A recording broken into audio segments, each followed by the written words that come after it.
तो रूस यूक्रेन युद्ध 2027 तक चलेगा। जी हां, आशंका तो यही है। यूक्रेन में अगले 72 घंटे में वो होने वाला है जिसका अंदाजा ना तो पुतिन को है और ना ही पुतिन के समर्थक लुकाशेंको और किम जोंग को। सवाल है कि यूक्रेन में क्या होने वाला है, ये हम आपको आगे बताएंगे। लेकिन जब फरवरी 2022 में रूस ने यूक्रेन के खिलाफ युद्ध शुरू किया था, उस वक्त यूक्रेन के डिफेंस को देखकर दुनिया चौंक गई थी, जिसके बाद से ही पुतिन यूक्रेन को अमेरिकी हथियार मिलने का दावा करते आ रहे हैं। अब अमेरिकी मदद रुकने की आशंका को देखते हुए नाटो देश अलर्ट हो गए और अब नाटो देशों से जुड़ी ही बड़ी खबर सामने आ रही है। यूक्रेन वॉर से जुड़ी ये बड़ी खबर, नाटो देशों की बहुत बड़ी तैयारी सामने आई है। जल्द आएगा नाटो का प्लान 2027। प्लान 2027 में यूक्रेन और ज़ेलेंस्की के लिए होगा बड़ा ऐलान।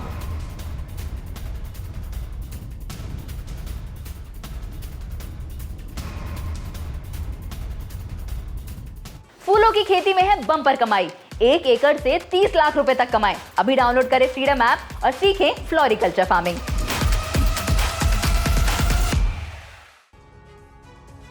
तो देखिए, नाटो का प्लान आखिर है क्या? नाटो का महामिशन प्लान 2027 यूक्रेन के लिए अगले 72 घंटे बेहद अहम है। बड़ी योजना बना रहे नाटो के रणनीतिकार। यूक्रेन की सुरक्षा गारंटी को लेकर रणनीति बनाई जा रही है। 2027 का इसमें जिक्र है। 2027 तक यूक्रेन की सेना और मजबूत बनेगी। नाटो की सदस्यता पर भी किया जा रहा है विचार। यह है नाटो का प्लान 2027। और 20 जनवरी की तारीख जंग के लिए सबसे अहम हो गई है। डोनाल्ड ट्रंप की वापसी के साथ अमेरिका की यूक्रेन नीति स्पष्ट हो जाएगी। आशंका है कि यूक्रेन को समर्थन घटेगा और इसीलिए यूक्रेन ट्रंप की वापसी से पहले पहले रूस में कुर्स्क की जमीन पर कब्जा बढ़ाना चाहता है। यही रणनीति पुतिन की भी है। लेकिन 2 मोर्चों पर रूसी सेना को काम करना है। पहला है कुर्स्क, जहां से यूक्रेनी सेना को बाहर करना है, और दूसरा है डोनेस्क, जिस पर संपूर्ण विजय पताका फहरानी है। देखिए, मीट ग्राइंडिंग मशीन कही जाने वाली कुर्स्क और डोनेस्क की जंग में किसको कितनी बढ़त मिली।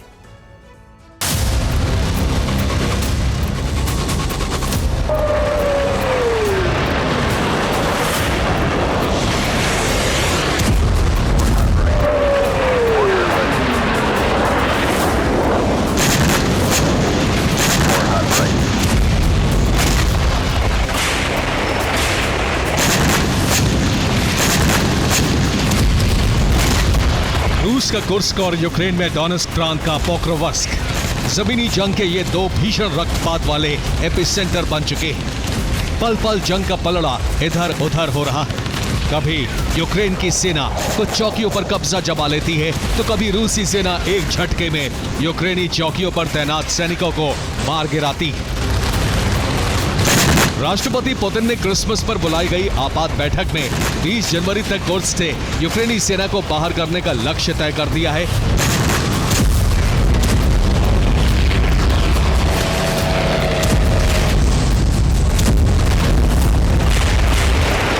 और इसी तरह 20 जनवरी तक ज़ेलेंस्की ने कुर्स्क में ज्यादा से ज्यादा जमीन कब्जाने और न्यूक्लियर प्लांट पर यूक्रेनी झंडा फहराने का लक्ष्य रखा है। दोनों राष्ट्रपतियों ने कुर्स्क की जंग के लिए अपने अपने कमांडर तैनात कर दिए हैं। पुतिन ने अपने टॉप जनरल और देश के उप रक्षा मंत्री यूनुस येवकोरोव को कुर्स्क विजय की जिम्मेदारी सौंपी है, और ज़ेलेंस्की ने कुर्स्क न्यूक्लियर प्लांट तक सेना को पहुंचाने की जिम्मेदारी सिक्योरिटी डिफेंस काउंसिल के अधिकारी आंद्री कोवलेंको को सौंप दी है। कुर्स्क में भीषण रक्तपात शुरू हो चुका है। पुतिन के कमांडर ने 7 जनवरी को अपनी पहली रणनीति धरातल पर उतार दी।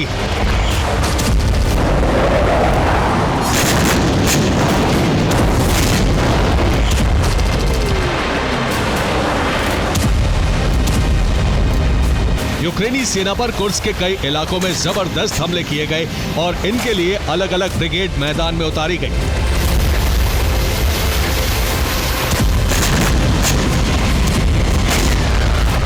रूस ने उत्तर कोरियाई आर्टिलरी कुर्स्क में उतार दी है। रूसी सेना की 82वीं एलीट ब्रिगेड को उतार दिया गया है। इसके साथ ही रूसी वायुसेना ने ग्लाइड बम से हमले शुरू कर दिए हैं। एफपीवी ड्रोन ब्रिगेड यूक्रेनी सेना पर जबरदस्त हमले कर रही है। रूसी वायुसेना ने कुर्स्क में कुछ इस तरह ग्लाइड बम से हमले बढ़ा दिए हैं। कुर्स्क के छोटे बड़े मकानों और वेयरहाउस में छिपे यूक्रेनी सैनिकों पर कहर बरसाया जा रहा है।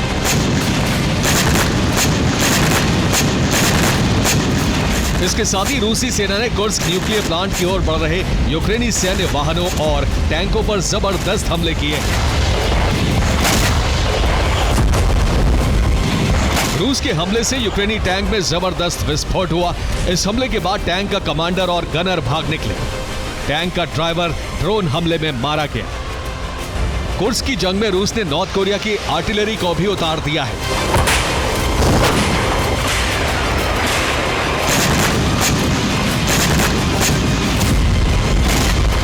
किम के 170 mm M1989 कोक्सान आर्टिलरी सिस्टम से गोलाबारी की जा रही है। इसकी रेंज 40 किलोमीटर तक हमला करने की है। रॉकेट असिस्टेड गोले से ये 60 किलोमीटर दूर तक हमला कर सकती है।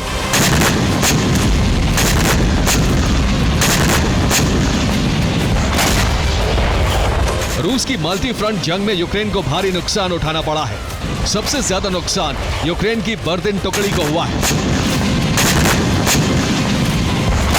बर्दिन के मैदान में यूक्रेनी सैनिकों के शव बिखरे पड़े हैं।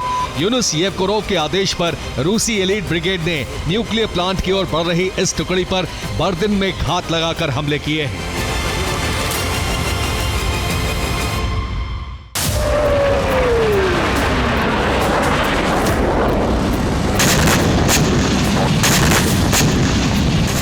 रूस ने यूक्रेन की बर्दिन टुकड़ी पर बड़े हमले करके उसे खत्म कर दिया है और यूक्रेनी सेना के सैनिक कुर्स्क में लगातार सरेंडर कर रहे हैं।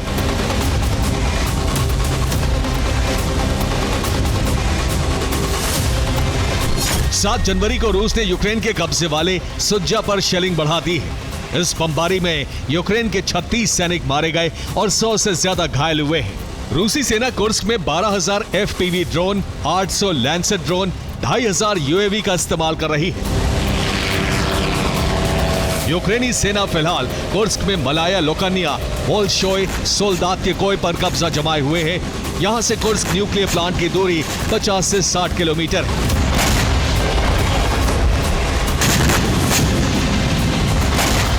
ज़ेलेंस्की का फोकस कुर्स्क है तो पुतिन का फोकस कुर्स्क के साथ डोनेस्क भी है।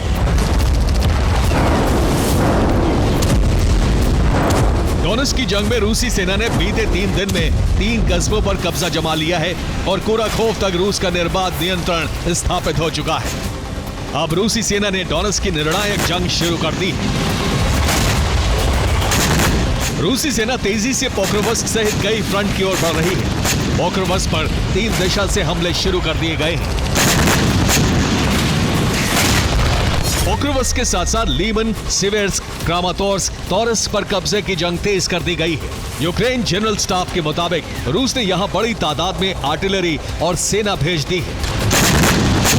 एक तरफ यूक्रेन कुर्स्क में अपना कब्जा बचाए रखने के लिए संघर्ष कर रहा है और दूसरी तरफ रूस को आगे बढ़ने से रोकने में कमजोर पड़ता जा रहा है। माना जा रहा है कि 20 जनवरी तक रूस काफी हद तक मजबूत होकर उभरेगा। Bureau report, TV9 Bharat.